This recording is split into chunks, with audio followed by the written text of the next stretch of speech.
The worst thing is to know that you're going to be killed and you're waiting to die and you never know when. That is sheer torture. Why would I still love a God who allowed me to be in that position, or according to him, put me in that position? I can't do this anymore. I can't sit here and wait to die. If you want me to die this way, if you think this is appropriate, go ahead. I'm not going to try to survive this. I can't survive this. Just take me.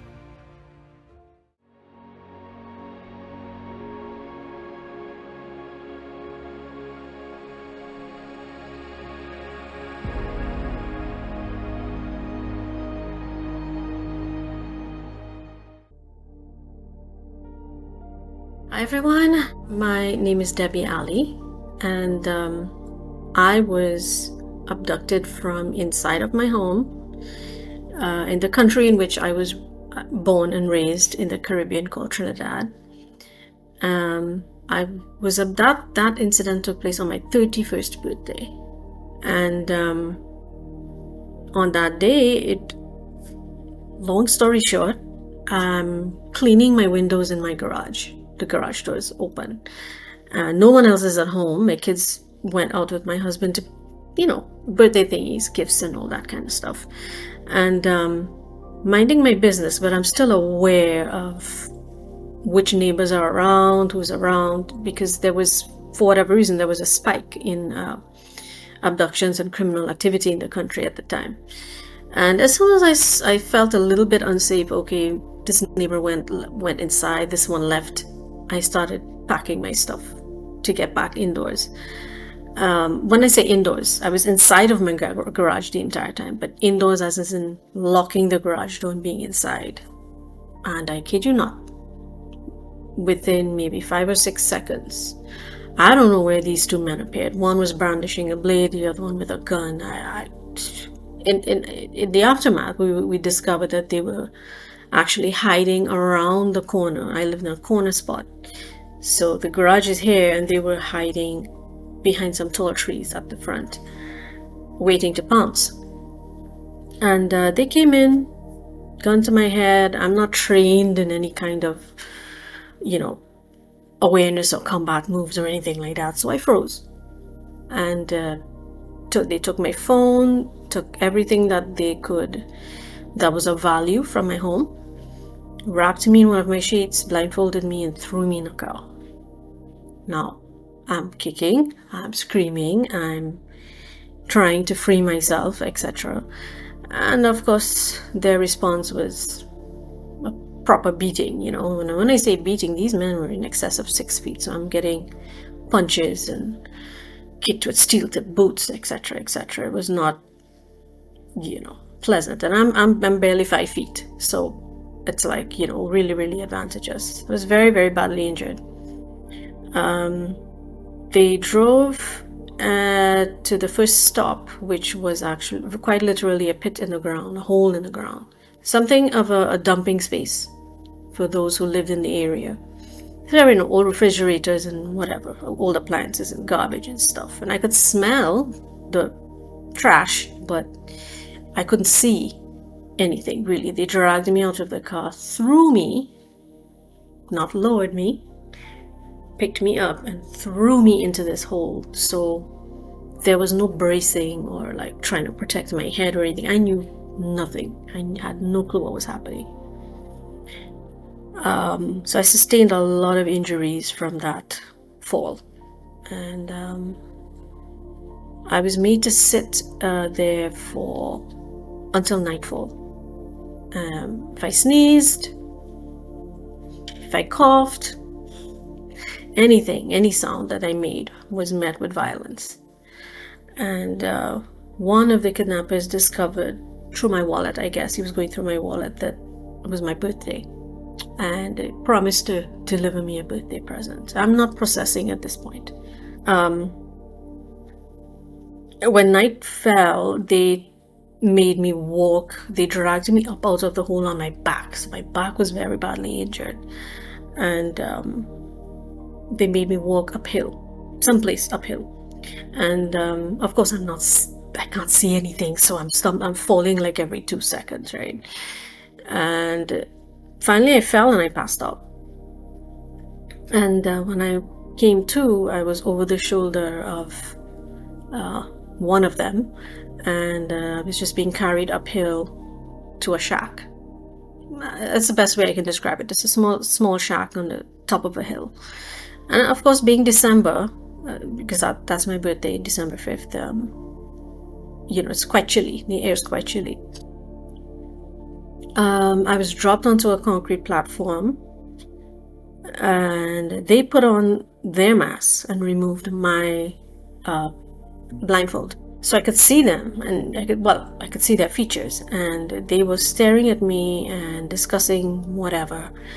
And their conclusion was, at this point, they needed to keep me alive. Therefore, the scratches, the injuries, whatever, they needed to have them cleaned so there wouldn't be any infections. Hence, I was forced to take a bath in front of them. I refused. I, did everything I could to avoid that situation, but there was no doing it. They stripped me. I had to bathe. And for me, that broke me. I thought it broke me entirely, but it broke a part of me.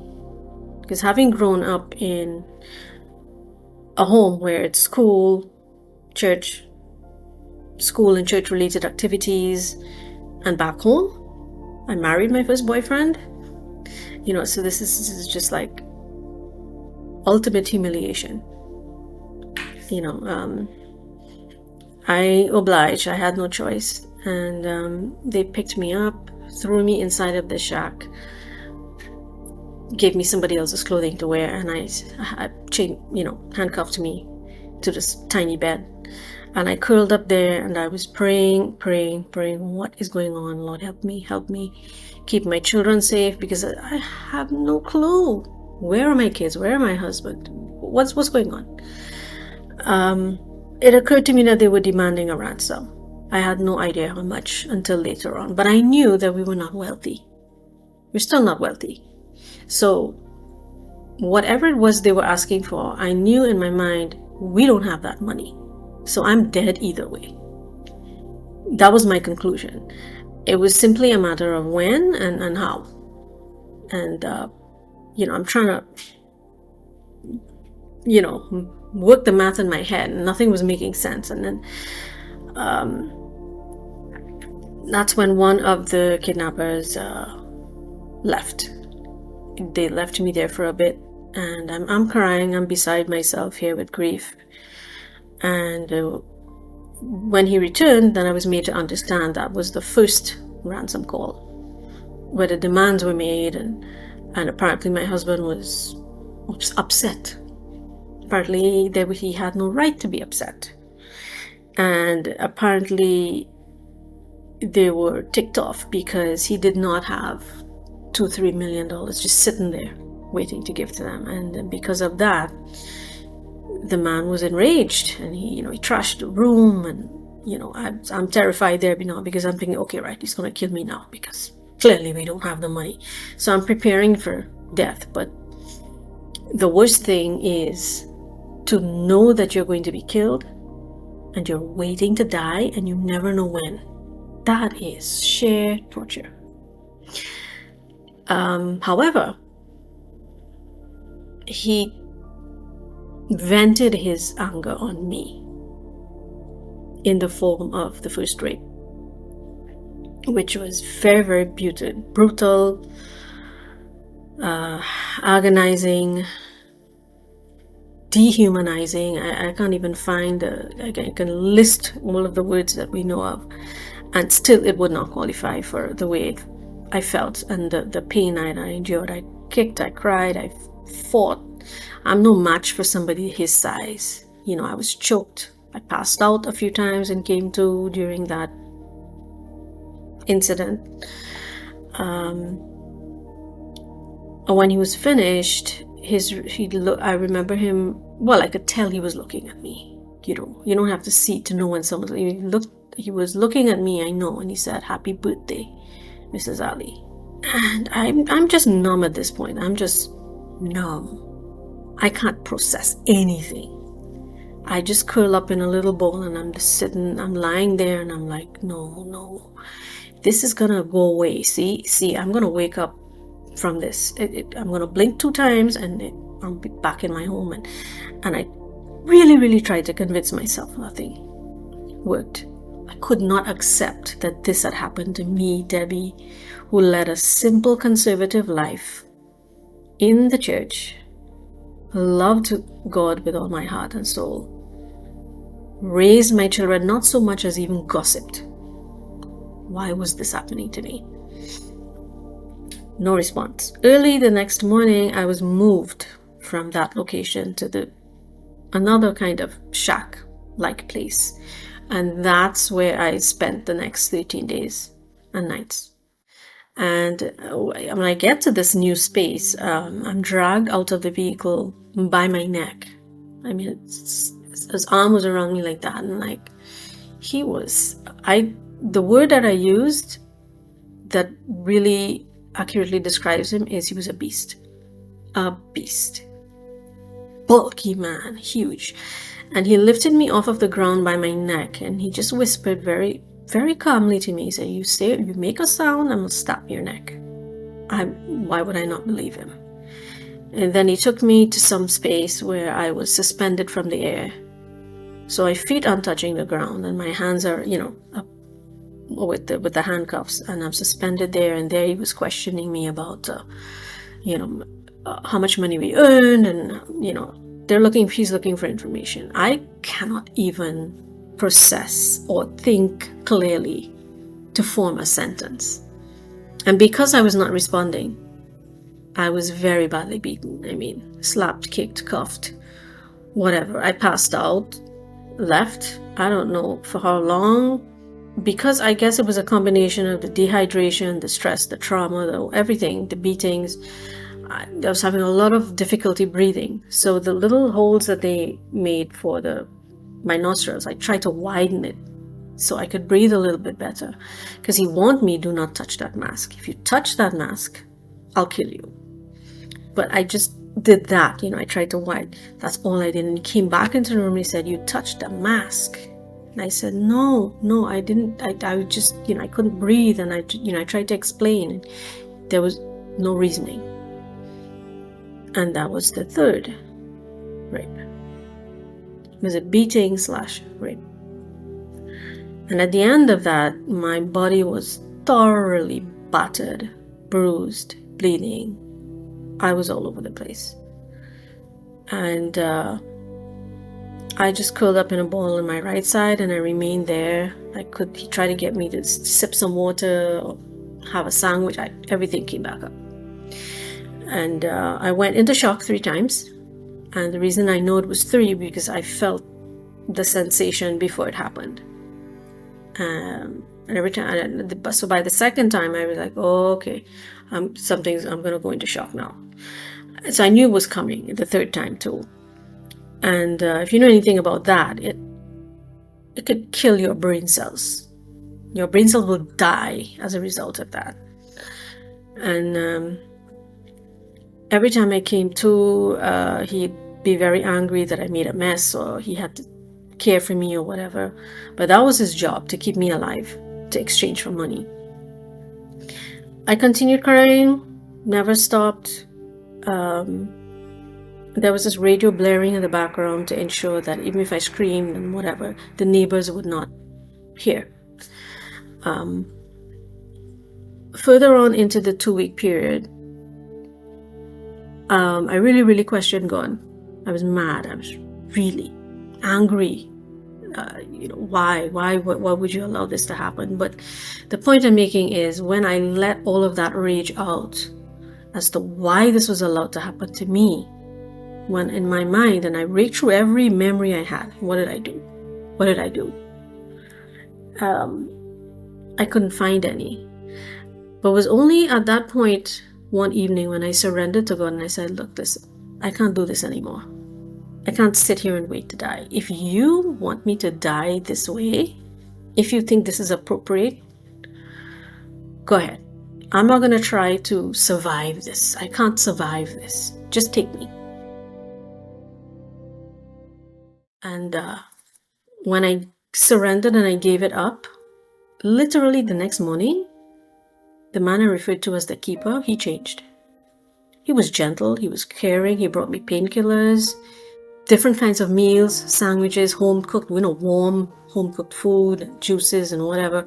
Not that I could ingest it, by the way, but he was trying to take care of me. He'd bring a cold rag on my head, whatever.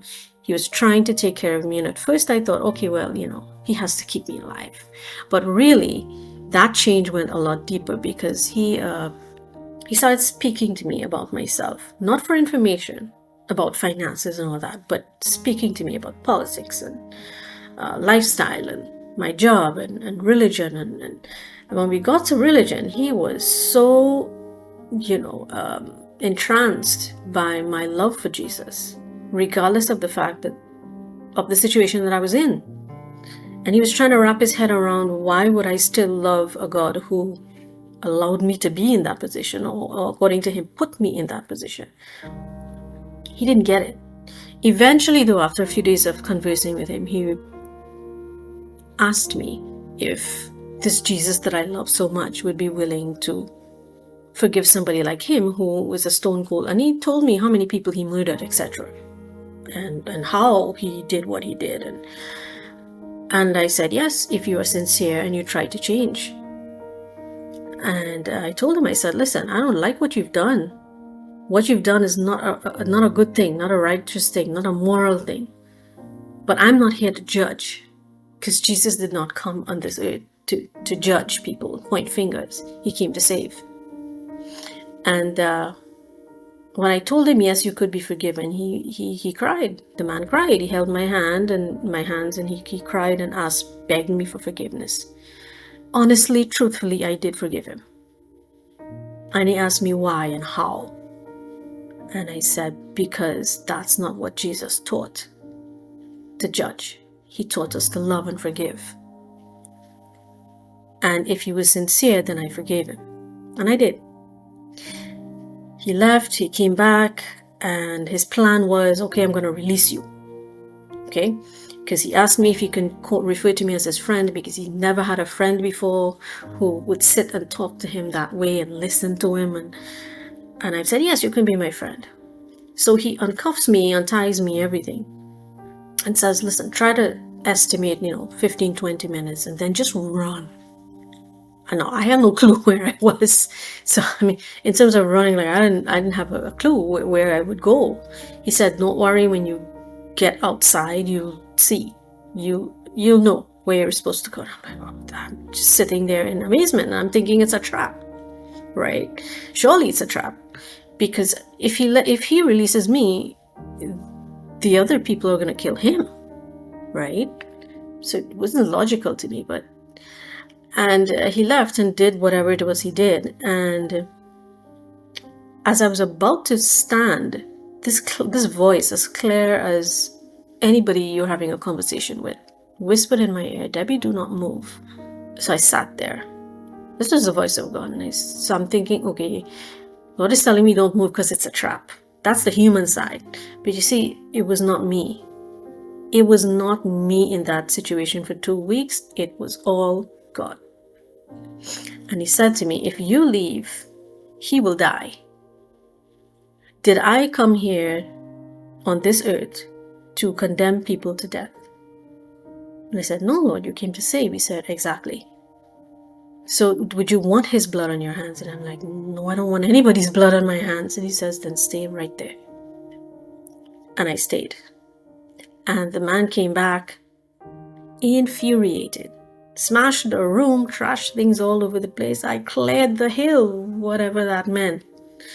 And he said, you could have gone. You could have been gone by now. And why? And I told him what the Lord said to me. And he said, but that's crazy. What do you care if I'm dead? If I get killed, I deserve to be killed. I said, no, you repented. You repented. You begged God for forgiveness. So God is trying to help you. He's trying to save you.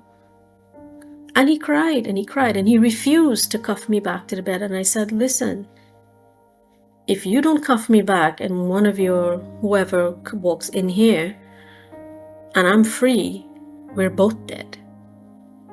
So he cuffs me back very, very loosely, starts bringing me more wholesome meals and stuff like that.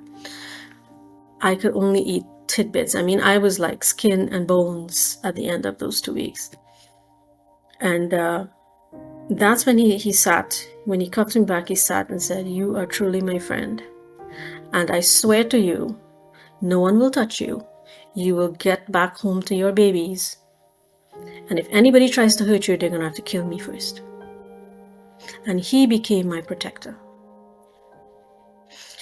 2 or 3 ransom drops were tried. And for different reasons, in each case, they were not successful. Now, my husband managed to raise a small, very small quantity of money compared to what they were asking for. And the police, my file was now in homicide, not anti-kidnapping. And they were looking for my body. And after the 3rd try, I kind of gave up. I was like, okay, Lord, all right. Maybe you sent me here to help this man and whatever. And I did it. I did your work. Just take me now. I'm done. Like my body, my mind, my soul was so exhausted. So at one point, this was 2 days before I was released, I felt like I was just drifting off to sleep, but I wasn't. I was dying. And the next thing I know, I'm supposedly asleep, but I'm above my body. And I'm looking there, and I'm like, well, what the hell? You know, I'm here, but this looks like me. And I go down and I'm looking and I see it's me. I see every single thing in the room. I notice the handcuff. I look at my chest. It's not moving, so I'm not breathing. I was like, but I'm here. How am I not breathing? And I put my finger next to my nostrils and there's no breath. And I'm like, oh shit. You know, I'm dead. But not in a panicky way, in a stating a matter of fact way. But the beauty of it was there was no pain, no discomfort, no suffering, no dehydration, no hunger, nothing. It was the best version of me without the body. It was light and airy and free and perfect. And before I could even think beyond that, there's brilliant white light on my left. And I looked at it just exactly the way I'm looking at the camera right now, and there's no need to squint. I'm looking at it like that. And then Jesus steps out of the light, and there's no communication verbally from this point on. Everything is telepathic. And I'm like, oh my gosh, Jesus. It's Jesus. And I just dropped. I didn't feel worthy of looking him in the face at that point. I dropped on the ground. There was no ground, but I dropped to his feet. And I'm there and I'm looking at his toes and admiring his toenails. And, I'm just in complete, utter awe. And there was no feeling like this kind of peace and bliss that I felt. And I would set it in my book, and I say it in every interview, and I'll say it again. I do not need mansions and streets of gold or crowns. I don't care for it. I would happily stay at the big toe of my Lord Jesus for the rest of eternity, and I'd be perfectly content because I was just close to him. And he lifted me up, and he cradled me. As an adult, he cradled me in his arms. And he said, child, it's okay. It's all right. It's over now. It's over now. You can rest. Just rest. And he was soothing me, and I snuggled on him. Like you would on your mother. I snuggled on his chest, and I just fell asleep. And when I woke up, we were on a beach. And I knew it was heaven. There was a sense of knowing of everything in that realm. And I was over his shoulder and I was looking back and I'm like, wow. Now I grew up on a tropical island. There are beaches everywhere, right? You'd swear I'd never seen a beach before. Like, I'm looking at the sand I'm looking at the waters, the blues and the shades of blue in the water, unreplicable. I have searched for them on this earth, down to exploring glaciers and the inside of the glaciers and the different shades. Cannot find it. Does not exist here. I looked at the sand and I said, I'm thinking, how come there are no footprints where he's walking? Because he's carrying me at this point. And his response was, because you're not supposed to go back. And I tried very hard to be sad about that. Then it occurred to me, it's impossible to feel sadness, grief, anxiety, you name all the negative emotions. It's an impossibility to exist in the presence of God. I could not feel it. I thought of my children. I saw their faces. I could smell them, all of that. Could not feel sadness. And that's when he put me down on the sand, and I'm, like a parent taking their baby to the beach for the first time, and they're laughing in delight because the baby's so excited. He's laughing at me the way I'm squishing my feet in the toes in the sand like it's first time. And my vision was such where I could see that wet sand is clumpy, right? So I'm playing with the clumpiness of the sand, but I could still see each individual crystal grain. That was the magnitude of my vision. And every single grain was a differently shaped crystal, not sand as we know it. And it didn't hurt my feet. And I could have stayed there and played in that sand for eons and eons and just look at every single crystal. But then he took my hand and we continued walking a bit more, and I looked at the beauty of the water. Very gentle ripples coming in. And as Jesus would walk, the water would stop in a dead straight line. And I thought, that's odd. Fish move, water moves. But where he would walk, it would stop. And that's when the Lord said, well, everything must pay homage to me. And so the water itself knew, stop in the presence of God. The fish stopped moving. Then he'd walk a little bit more and they would continue movement. And I could see the fish miles and miles out into the deep waters, like different kinds, shapes, colors, you name it. The stones, the rocks, the seaweeds. I could see everything from way off down to the skeletons of the fish. It was marvelous. And then it occurred to me, there's this light, but there's, where's the sky? Where are the clouds? Where's the sun? And I'm looking, and Jesus is, he's laughing, There's no need for that. What you know on earth, there's no need for that in heaven. You don't need the sun. The light that you see around you is the light of God, which gives everything life. And it's like, that makes sense. That makes sense. And he said, we don't need clouds because there's no need for rain. Why do we need rain and sunshine and heat and warmth and all of that? God gives life to everything. And it suddenly made sense. But he also said, there's no sky because there's no limit. You can leave and travel any which way you want to go and return. That was the kind of freedom that I had. Limitless. And man, I just reveled in it. We continued walking, and I remember thinking of my children, just like I would think, okay, the light is on. Just like a very bland thought. And I thought of my children. No grief, no sadness. And he says, Debbie, you keep thinking of your children. Do you not trust me to take care of them?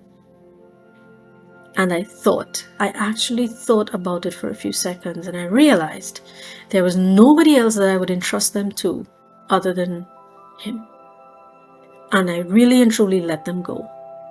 And it was when I let them go that I got them back. And that is such a powerful principle. Because suddenly there was this awareness of the irrelevance of time. And I knew that when I'm thinking, I'm not going to see them grow up and get their jobs and get married. And I'm thinking that, but time is irrelevant. It's a man-made construct. So in the blink of an eye, they would have been there with me. And we continued walking. Got to the end of the beach, there's this more brilliant light. Again, I could look at the light and not squint. And the voice emanates from this light. It's the voice of God. A booming, thunderous sound. It's a mixture of thunder, crashing waves, the ocean, a trickle of water, but so mighty and so soft, all at the same time. And that voice says to me, Debbie, you would like to go back to your children. And I said, yes, Lord. Again, no sadness, no nothing. He says, okay, if I let you go back, this is what you must do for me. And there's this list that appears. Okay, bunch of stuff. But at the top of the list is this image of a book. And I see the name Bare Feet. I see the font styles. I see the images. I see the colors. I see the size, the dimensions, every single thing back and front. I see it. And he says, this is the first thing you've got to do for me. And you will advocate and you will teach people about me through your survival. Yes, Lord. Yes. Right. I know. Everybody's like, dumb, right? I should have stayed. But I said, yeah, I agreed to do everything that he asked me to. He said, do not worry about where the words will come from or where you will find the strength. I will give it to you. It is not going to be easy, but you will prevail. And I agreed, and the light and the voice disappeared, and Jesus was so happy. He swung me around like a little kid, and he was kissing me all over my head, and he was like, he said, Debbie, no, this is not going to be an easy job. You're going to suffer a lot, but you agreed to do it. And I said, yes, Lord, I will, I'll keep my promise. And I have so far. And he places his hand on my head, and there's this intense heat that travels through every strand of my body. I can't describe, it's indescribable. It's intense, but it didn't hurt. There was no pain with it. And I knew he was cleansing me. Because I had been so badly beaten, I had been assaulted several times. The likelihood of me having contracted STDs and HIV and all that was very, very high. The doctors told me after 98% plus. So they were preparing for the worst. But I knew what Jesus had done.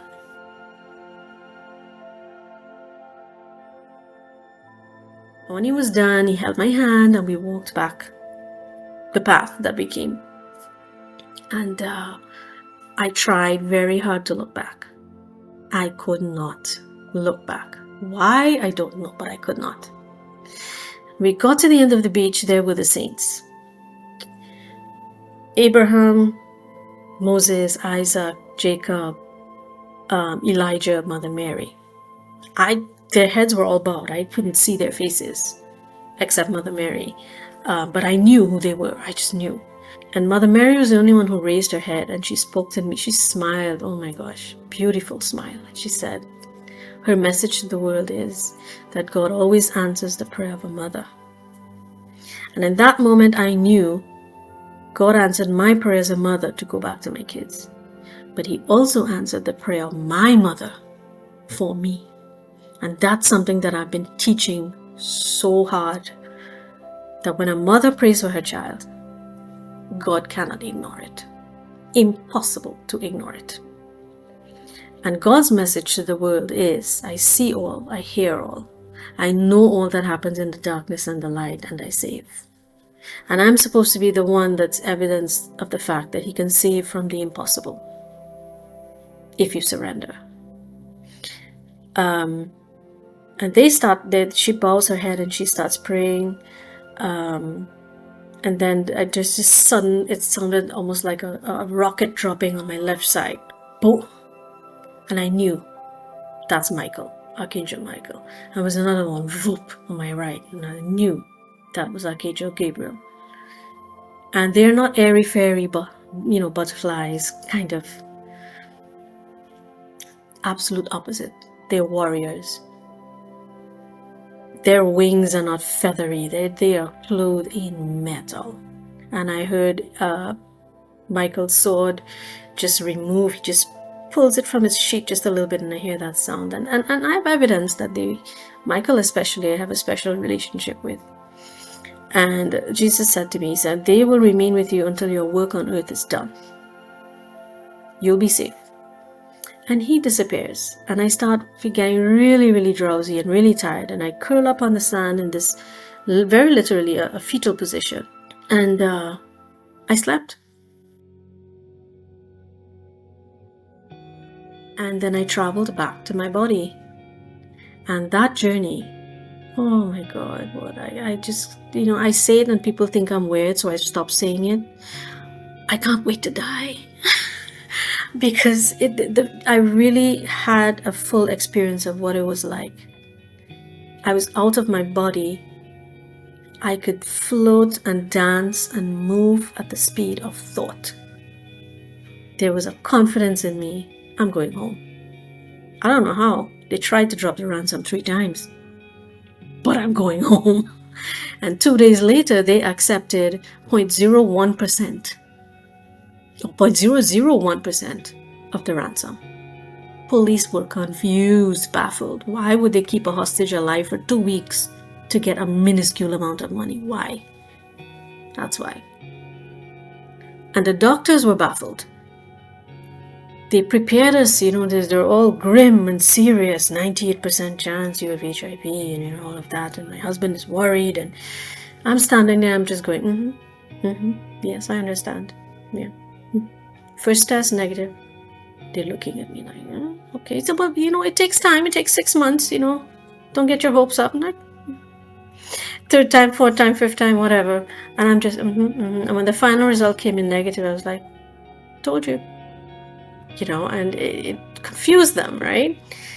So when that night came, well, the early morning period for me to be released, the keeper was thrilled. He was so happy. He came, he hugged me, he uncuffed me, he squeezed me tight. He said, I'm so happy. He was crying, I'm so happy you're going home to your babies now. And listen, don't worry, I'm going to give you back your own phone because you know the keypad, right? So I'm going to wipe it down. I'm going to slip it to you in the car. Don't say a word. Keep it, and I'm going to drop you off like within minutes of a hospital. So you'll be safe in that area. And so said, so done. Of course, when I remove the mask and all of that, I'm blinded because my eyes are infected, my ears, my hair, everything was infected for that matter. And when the forensics examined me, they were like, are you sure they kicked you with steel-tip boots? Because we don't see those kinds of marks. Are you sure they choked you as much as you? They thought I was lying about the brutality of the way I was treated. That's what Jesus removed. He healed me. And then after all of that, I was released and sent home to my babies. And where I thought that was the end, that was only the beginning.